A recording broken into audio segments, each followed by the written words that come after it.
Use of willing to, इसका हिंदी मतलब होता है इच्छुक है, इच्छुक हूँ, इच्छुक हो, या फिर इच्छा है या फिर मन है। आइए इसका रूल देखते हैं। इसके रूल के लिए सबसे पहले आएगा सब्जेक्ट, उसके बाद आएगा इज़ या आर या एम, और उसके बाद आएगा विलिंग टू, और विलिंग टू के बाद आएगी वर्ब की फर्स्ट फॉर्म, और उसके बाद आएगा ऑब्जेक्ट। ही, सी और सिंगुलर सब्जेक्ट के साथ एज आएगा, यू, दे, वी और प्लूरल सब्जेक्ट के साथ आर आएगा, और आई के साथ एम आएगा। चलिए इनके कुछ एग्जाम्पल्स देखते हैं। मेरी अंग्रेज़ी सीखने की इच्छा है, या फिर मैं अंग्रेज़ी सीखने का इच्छुक हूँ। I am willing to learn English, I am willing to learn English.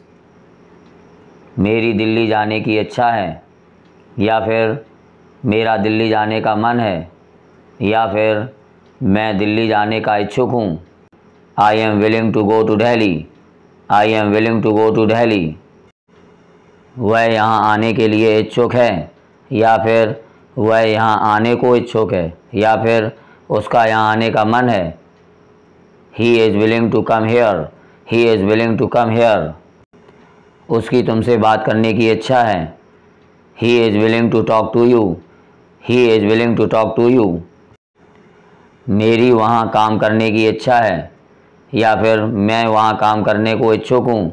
I am willing to work there, I am willing to work there. Rahul music सीखने का इच्छुक है। Rahul is willing to learn music, Rahul is willing to learn music. मैं खेलने का इच्छुक हूँ, या फिर मेरा खेलने का मन है, या फिर मेरी खेलने की इच्छा है। I am willing to play, I am willing to play. मेरा उससे मिलने का मन है, या फिर मैं उससे मिलने के लिए इच्छुक हूँ। I am willing to meet him, I am willing to meet him. क्या आपका फ्लैट खरीदने का मन है? Are you willing to purchase a flat, are you willing to purchase a flat. क्या तुम्हारी आज पढ़ने की इच्छा है, या फिर क्या तुम आज पढ़ने के लिए इच्छुक हो। Are you willing to study today, are you willing to study today. उसकी मुझसे बात करने की इच्छा नहीं है, या फिर वह मुझसे बात करने को इच्छुक नहीं है, या फिर उसका मुझसे बात करने का मन नहीं है। He is not willing to talk to me, he is not willing to talk to me. उसका कुछ खाने का मन नहीं है, या फिर उसकी कुछ खाने की इच्छा नहीं है, या फिर वह कुछ खाने के लिए इच्छुक नहीं है। He is not willing to eat anything. Guys, हम नॉट विलिंग टू की जगह अनविलिंग टू का भी यूज कर सकते हैं, जैसे कि मेरी कुछ नया सीखने की इच्छा नहीं है, या फिर मैं कुछ नया सीखने के लिए इच्छुक नहीं हूँ।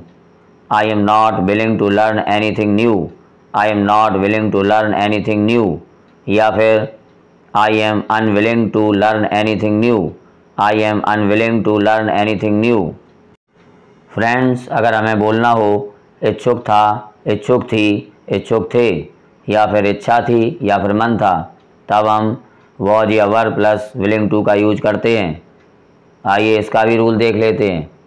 इसके रूल के लिए सबसे पहले आएगा सब्जेक्ट, उसके बाद आएगा वॉज या वर, और उसके बाद आएगा विलिंग टू, और विलिंग टू के बाद आएगी वर्ब की फर्स्ट फॉर्म, और लास्ट में आएगा ऑब्जेक्ट। ही, सी, आई और सिंगुलर सब्जेक्ट के साथ वॉज आएगा, यू, दे, वी और प्लूरल सब्जेक्ट के साथ वर आएगा। चलिए इसके भी कुछ एग्जाम्पल्स देख लेते हैं। मेरा इस ड्रेस को ख़रीदने का मन नहीं था। I was not willing to buy this dress, I was not willing to buy this dress. क्या तुम घर जाने के लिए इच्छुक थे, या फिर क्या तुम्हारी घर जाने की इच्छा थी। Were you willing to go home, were you willing to go home. उनकी आज रात यहीं ठहरने की इच्छा थी, या फिर वे आज रात यहीं ठहरने के लिए इच्छुक थे, या फिर उनका आज रात यहीं ठहरने का मन था। They were willing to stay here tonight, they were willing to stay here tonight. मेरा एक नया बिजनेस शुरू करने का मन था, या फिर मेरी एक नया बिजनेस शुरू करने की इच्छा थी, या फिर मैं एक नया बिजनेस शुरू करने के लिए इच्छुक था। I was willing to start a new business, I was willing to start a new business. मेरा उससे मिलने का मन था, या फिर मैं उससे मिलने को इच्छुक था, या फिर मेरी उससे मिलने की इच्छा थी। I was willing to meet her. I was willing to meet her. तो फ्रेंड्स, आज की वीडियो में बस इतना ही। आई होप कि आपको वीडियो पसंद आया होगा और इस स्ट्रक्चर का यूज अच्छे से समझ में आया होगा। फिर भी यदि आपको कोई डाउट हो तो कमेंट करके पूछ सकते हैं। तो मिलते हैं अगली वीडियो में एक नए स्ट्रक्चर के साथ। Till then take care.